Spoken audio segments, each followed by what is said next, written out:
Hey everybody, my name is Emily Sweeney. I'm a reporter at the Boston Globe, and I also serve on the board for the New England First Amendment Coalition, and I'm president of the New England Society of News Editors. I'm here with John Albano, and John is a partner at Morgan Lewis, and he's represented the Boston Globe and other press organizations for over 30 years, including in public records litigation, and he also sits on the board of the New England First Amendment Coalition with me as well. So, John, thank you so much for doing this. I really appreciate it. Glad to do it, Emily. Thanks, everyone, for attending. I thought I'd start out just giving you an overview of the Massachusetts public records law and then drill down a little deeper.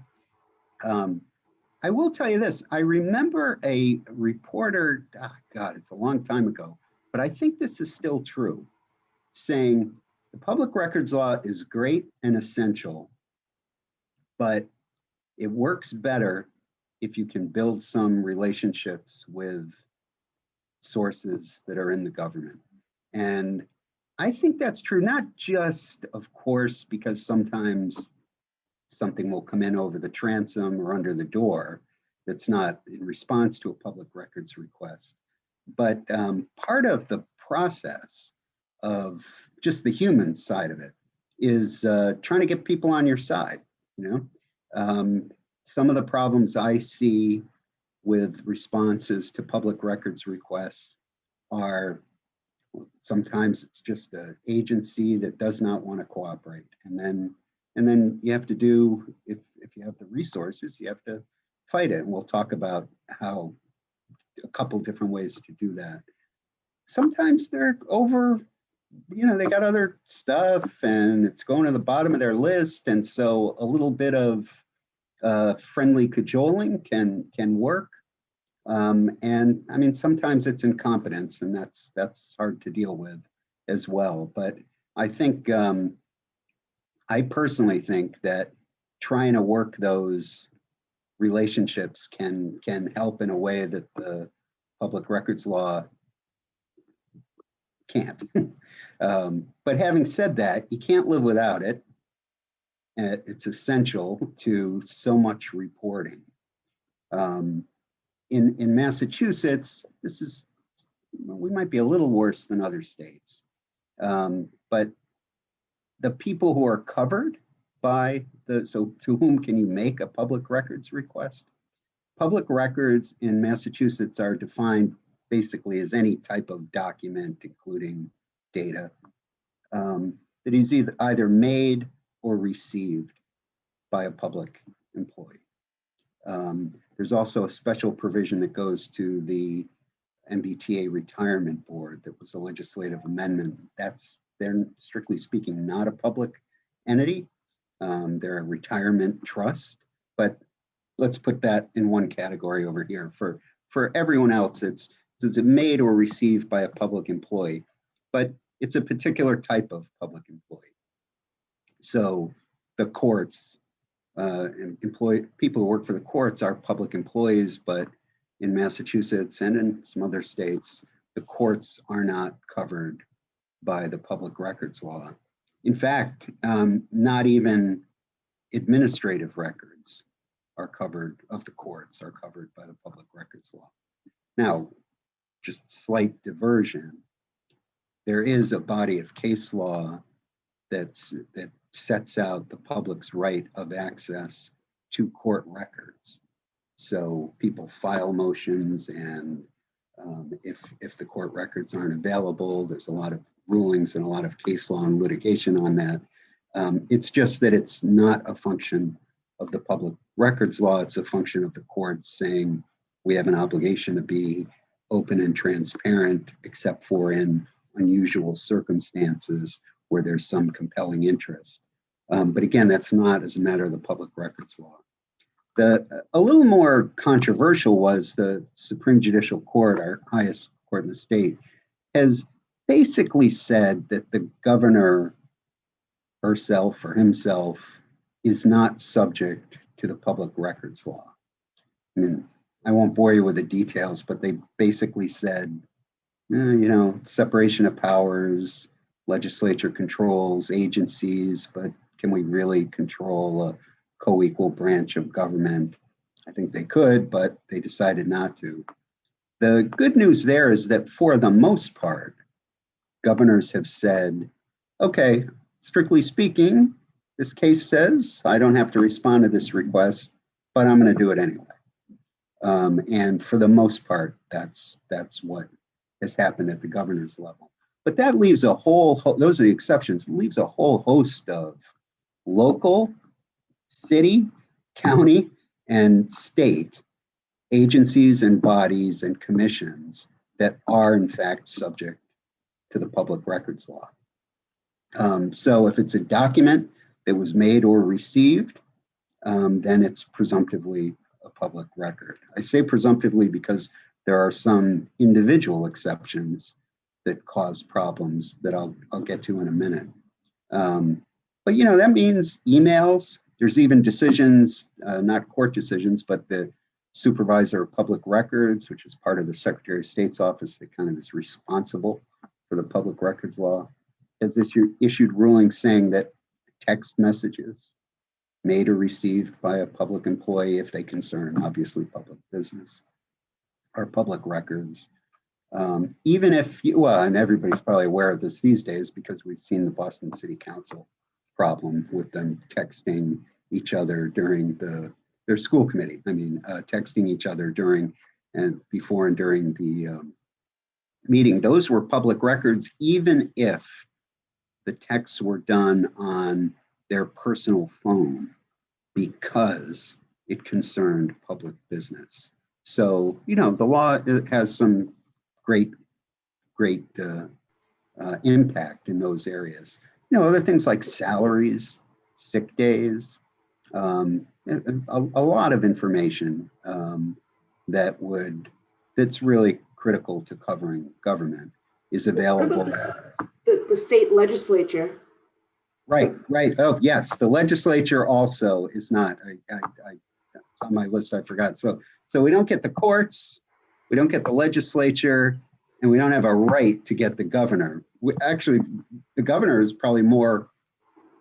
I'm sure the governors in the past have been more amenable to voluntarily responding than the state legislature. You know, I think the federal act is the same about Congress. I don't think you can send a Freedom of Information Act you can send one, but I don't think Congress has to respond. But that's another big issue. I don't know what the prospects are for ever convincing the legislature that they themselves should be subject to the public records law. But, you know, again, there are a lot of agencies that are. They don't have to, I mentioned it's documents made or received. They don't have to make a record.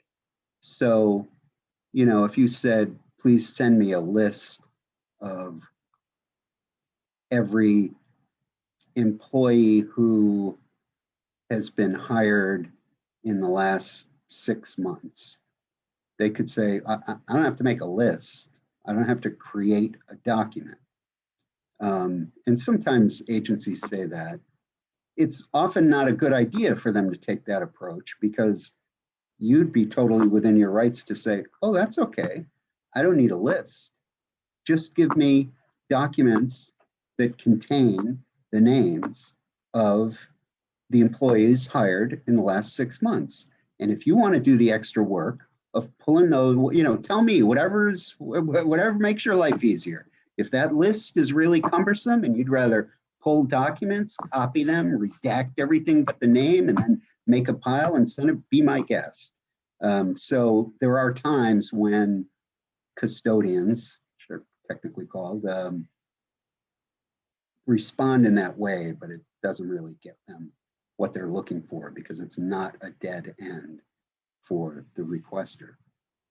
You know, it's sort of similar to, sometimes you'll see a public records request that sounds more like a list of interview questions. And there too, they're within their rights to say, well, I don't have to answer that. All I have to do is, if you want a document, then describe the document and I'll see if we have it. So they don't have to create documents. They don't have to create lists. Sometimes it's easier if they do, and they do. What I see as the problems that come up with the public records law is it sounds good at first, right? Everything made or received, even though we're only talking about agencies, there's still a lot of them in cities and towns. Everything made or received is a public record. True. And then the statute right below it says, and here are the exemptions to the definition of public record. And there's, I don't know, now it's 20 some. They're letters, so I can't give you the exact number.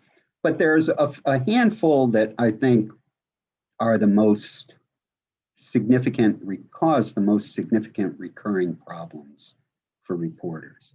You know, they've recently, ones that, you know, I don't hear too much complaints about is the home address, personal email address, and home telephone number of court employees. Those are exempt. You know, home address, personal email address, and home telephone numbers of other Commonwealth employees.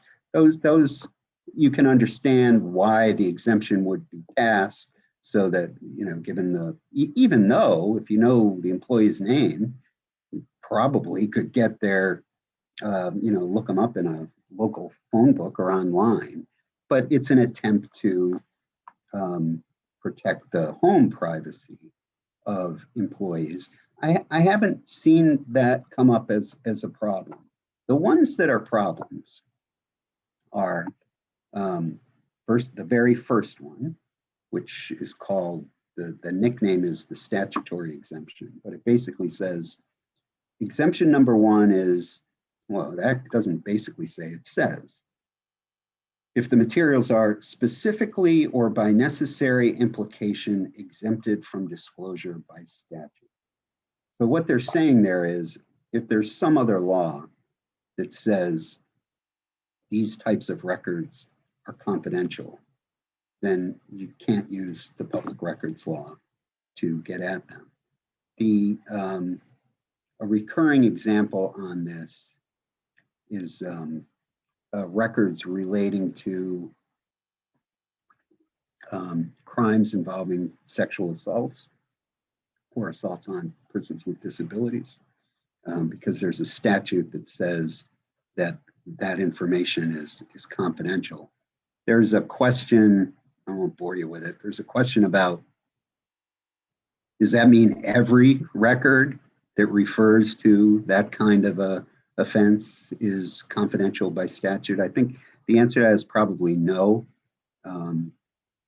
We saw that with the Commissioner White investigation in Boston. The police department said, we can't give you certain IAD reports because of this statute that says any crime involving an alleged sexual assault or domestic violence victim as well is confidential by law. I think there's a pretty good argument that what the statute's intending to get at is the initial police report and the initial complaint, not everything down the road that happens. But that's an example of an issue that comes up with that statutory exemption. The exemption that I found, I still find the most surprising and troubling in its application, maybe not the most troubling, but it surprised me, is there's an exemption for personnel and medical files or information. Now, the medical files part didn't surprise me. I thought, oh, okay, they're saying government has my medical records for some reason. That's not a public record. Okay. I think the court went a little too far when it said autopsy reports are medical records. I would have said once, you know, the person is deceased, it's really, and an autopsy in general, why would that be a medical record? I think of that more as medical records as something more about treating someone who's alive. But okay, that's medical records and information are exempt. The part about the personnel records that I found surprising is the courts have said that doesn't mean that you can't get the salaries of public employees. Those are public. That doesn't mean you can't get the overtime pay to the police officers receive. That's public. That doesn't mean you can't get their attendance records. That's public.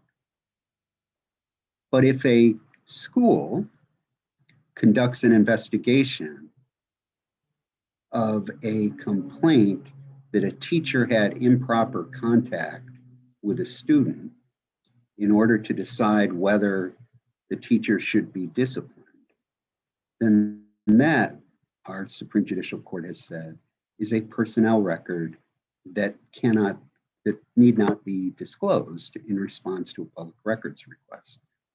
It's caused a huge amount of problems over the years, as you can imagine. And to me, I always thought it was kind of counterintuitive. You do an investigation of a public employee, you know, why would that be? There is another exemption for,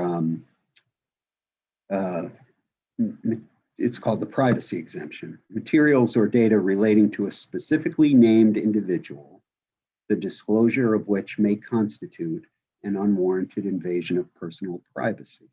And something like that is in, I think, every state and the federal Freedom of Information Act. Okay, it wouldn't surprise me if we go back to that school teacher investigation. Maybe there's something in that report that would be an invasion of privacy of a young student, or maybe something even about the teacher that I guess we could imagine some portion of it might be so kind of intensely private that it wouldn't be appropriate to make it public. But to say, oh, it doesn't matter, it's a personnel record, so you don't get it, has never sat well with me. There's a recent amendment to the statute intended to deal with police record internal affair reports, because there were recurring disputes about whether those are personnel records. They basically say, again, not to bore you, but the thinking of the court here is that governments are employers, just like private employers. And if you work for a private company, your personnel file is not freely released to people. And so if the personnel, and we need to hire people just like private employers do. So if the record concerns is information that we would use to promote, demote, or terminate, that's classic personnel record stuff, the court says. And so that exemption applies. So we have a few fights about that, whether it's properly applied in any one case. I'll say one other thing about the privacy exemption, because I think nobody would be surprised to say, oh, it's the name of a rape victim, it's the name of a child who's been abused, that's an invasion of personal privacy. We're gonna redact that. What's been more difficult over the last few years is that the courts, I suppose there's two sides to this. The courts have been increasingly sensitive about data compilations, even if it is data that's publicly available. I think people relate to this the most around criminal offender information, because there's been, not just recently, but for several years now, an appreciation of the fact that that kind of criminal record information can continue to have a negative impact on people's lives long after their cases have been resolved. So what the court has said is you can have, well, the Globe had a case about this. You can have a privacy interest in your criminal history record, even though if you went individually to the courthouses in the Commonwealth and you went to the alphabetical index, you'd say, there's Albano again. There he is again. Even though that record is public, if you put it all in one package, the Supreme Court has said this too, that the fact that it's hard to do, that labor-intensive process of having to go from courthouse to courthouse, means that now that there's a computerized way to push a button and get comparable information, there's a privacy interest in that. So if you want to make the effort, maybe you can do it. If not, you have to fight that fight of is it private? We had a case involving birth certificates are public and marriage certificates are public in Massachusetts. So if you go down to the, I forget what it's called, registry of, it's part of the Department of Public Health, Registry of Vital Statistics. You could go in there and you could get a computerized version of my birth certificate. But the court held that if you asked for a copy of the entire computerized file of everyone's birth certificate, that raises a privacy concern that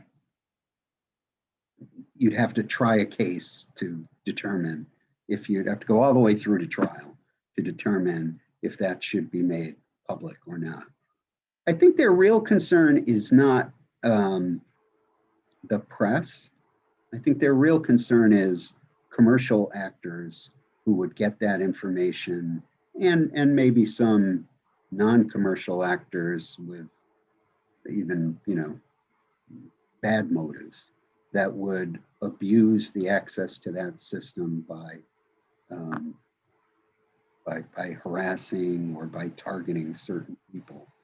I think one issue that I hope we can raise with the courts in the next few years is, generally the press doesn't get any special access to anything. Those, you're allowed in court because you're a member of the public, not because you're a member of the press. The most you'll get is reserved seating so that some members of the press can be there, with the theory that otherwise the rest of the community won't know. But I think it might be worth thinking about whether there are circumstances in which it does make sense to give a little bit of extra access to the press. It's quite controversial among lawyers, I guess, maybe not among anyone else, but the two sides of the controversy are, the first one is what I've already said. There's this long line of cases that says no special access privileges for the press. The other side of the controversy is, for this proposal to work, the press probably would have to make some kind of a commitment that it would only use the data for reporting. And that, usually purists would say, no way, I don't make any commitment about anything that I get. That's within my editorial judgment. So I think that would be interesting to see if, as data becomes so essential to reporting, if the law changes a bit. Speaking of changes, actually two people, somebody had a question that I can run by you. Walter Robinson, Robbie, said you're the best libel lawyer in the nation. So props.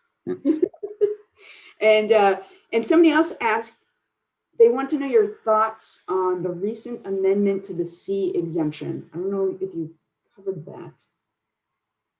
Well, I assume what they're talking about, and I don't have the amendment in front of me, is that's the amendment to the personnel exemption that I believe was intended to be part of the Police Reform Act. Okay.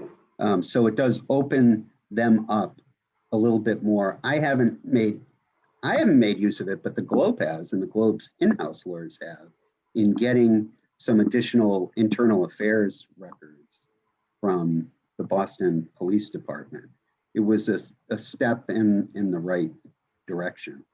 I don't know if that answers the question, but I think that's the Exemption C amendment that the question refers to.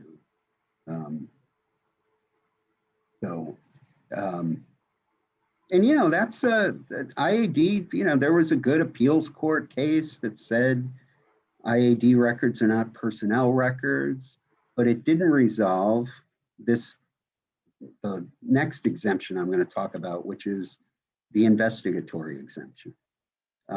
This one causes a lot of problems for the press as well.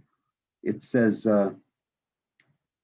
again, in this long list of what's not a public record, investigatory materials necessarily compiled out of public view by law enforcement or other investigatory officials, the disclosure of which materials would probably so prejudice the possibility of effective law enforcement that such disclosure would not be in the public interest.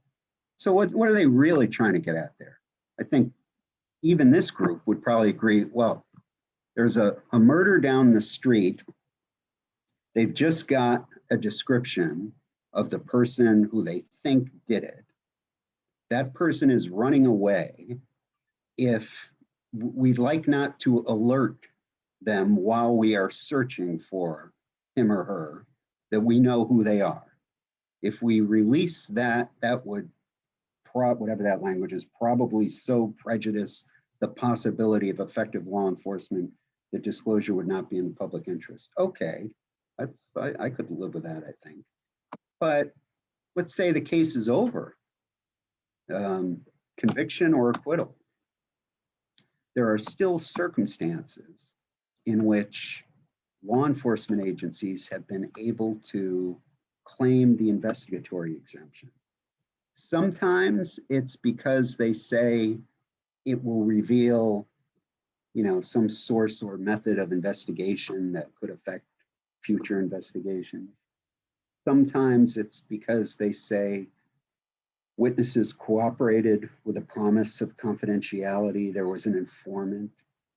But sometimes they just say it's really not an adequate. First of all, those explanations are often not adequate. I mean, what was the secret method used in solving the bank robbery? It probably wasn't one.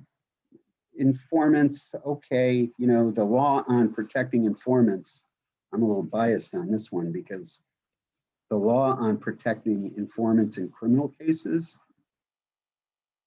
sometimes we use to protect confidential sources, at least by analogy, right? The cops argument is pretty similar to what we argue when we're trying to protect a confidential source.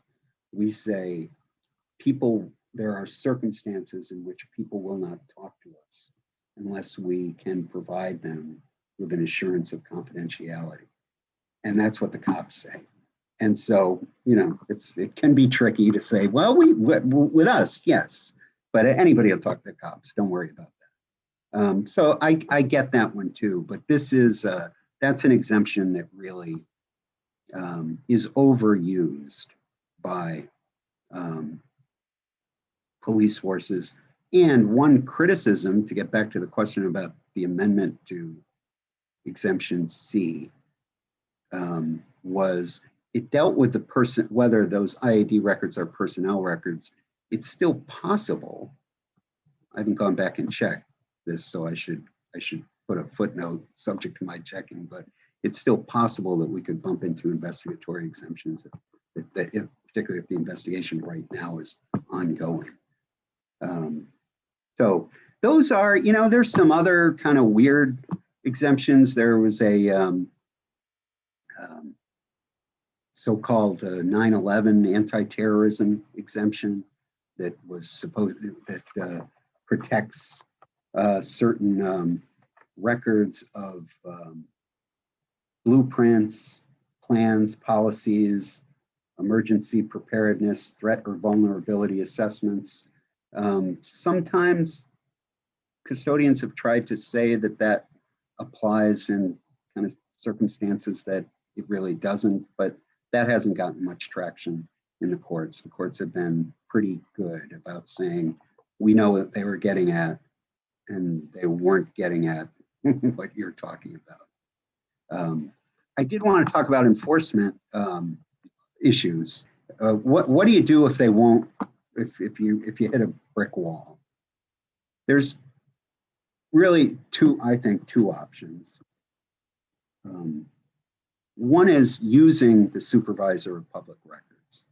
So the Secretary of State's office has this office, the Public Records Division, and you can appeal the denial of a public records request to the secretary, and they can issue orders. And it's not you don't need a lawyer to do it. I mean, sometimes it's a complicated issue, and so it would be helpful to have a lawyer. But you can do it yourself. And they have lawyers in-house, not in-house, but at the Secretary of State's Public Records Division. And they know the case law, they know the statute, and they will issue a decision. Now, you don't always win, but they will, it's a shot. It's free. It doesn't require a lawyer. So it can be worth doing. The disappointing part of that, not quite as disappointing these days after some amendments to the public records law, but it used to be, okay, I have they call them orders. I have an order from the supervisor of public records that you have to turn that over to me. And the custodians say, yeah, that's nice. I think the supervisor's wrong and I'm not going to obey. And your only option then was to go to court. And you could then get a court order. Maybe the court would agree with the supervisor, maybe the court wouldn't. And, it's all been delays. The order was, toothless. It's a little better now because if the agency ignores the supervisor's order, you go to court and win, you can get an attorney's fee award based on the fact that the supervisor had earlier ruled in your favor. So that's at least a bit of a help. When I mentioned, you say, oh, happy day, I wanted the supervisor. And then you find out, oh, you've got to go to court anyway. Made me think of two things. First of all, some agencies just want the protection of the supervisor's order, right? It might be something that they say, I think it's public, but maybe it's not. And if it's not, then this employee is going to say, I screwed them, and maybe it's a violation of a different statute and I'm going to get sued. So sometimes it's just good to get them an insurance policy where they can say, well, the supervisor said, so, okay, here you go. And that happens sometimes. But the other scenario of having to go to court is what I'm most discouraged about the public records law about on that subject, because if you've made a public records request, it's something you're working on. And okay, now it's possible I can file a complaint, I can ask for a preliminary injunction, and maybe I get a hearing within 3 weeks, and maybe a couple weeks after that, the judge rules in our favor. And if the agency then produces the record, that's great. It's longer than you wanted, and you had to hire a lawyer, but at least start to finish, that might be within a livable period of time for whatever you're reporting on. But listen to this though. What if you win the preliminary injunction and the state appeals? The order will probably get stayed because the judge will say, well, if I'm wrong and it's not a public record and the appeals court or the SJC later reverses, then it'll be too late to get it back. So I better let my, betters review my order first. Then you're talking, it's hard to get those appeals expedited. You could be talking a year. And if you go to the appeals court, maybe the SJC will say, well, this is an interesting case. We should take that up. And then you do the whole thing again in front of the SJC. So that's been the most discouraging part of the public records law. I hope the attorney's fees provision reduce those delays by encouraging custodians to say there is a downside to not producing these records, but I don't think there's enough data around yet to say whether that's going to happen or not. Maybe fines and penalties would be a bigger inducement to compliance. That covers about what I planned on covering. Yeah, and hearing about all those exemptions was kind of depressing. Yeah. But from a journalist perspective, I know, I've had public records requests that have been caught up in the appeals process, and It's brutal. Forever, and just everything. The personnel exemption. Oh my God, yeah. But I mean, this is so helpful, John. Thank you so much. For giving a great overview. Of the Massachusetts public records law. And I want to thank everybody who tuned in, and I want to thank the two sponsors of this program, the New England First Amendment Coalition, NEFAC, and also the New England chapter of the Society of Professional Journalists. Both of these organizations are great, and they're all over social media, on Twitter, Instagram, Facebook. Look them up, follow them, and we'll be doing more of these. So please tune in for the next one. And John, thank you so much. I really appreciate it. I'm sorry I went over. Thanks. No, seriously, we're gonna have to do part 2 sometime. All right. Take care. All right. Thanks, Robbie. Take care. Bye, Emily.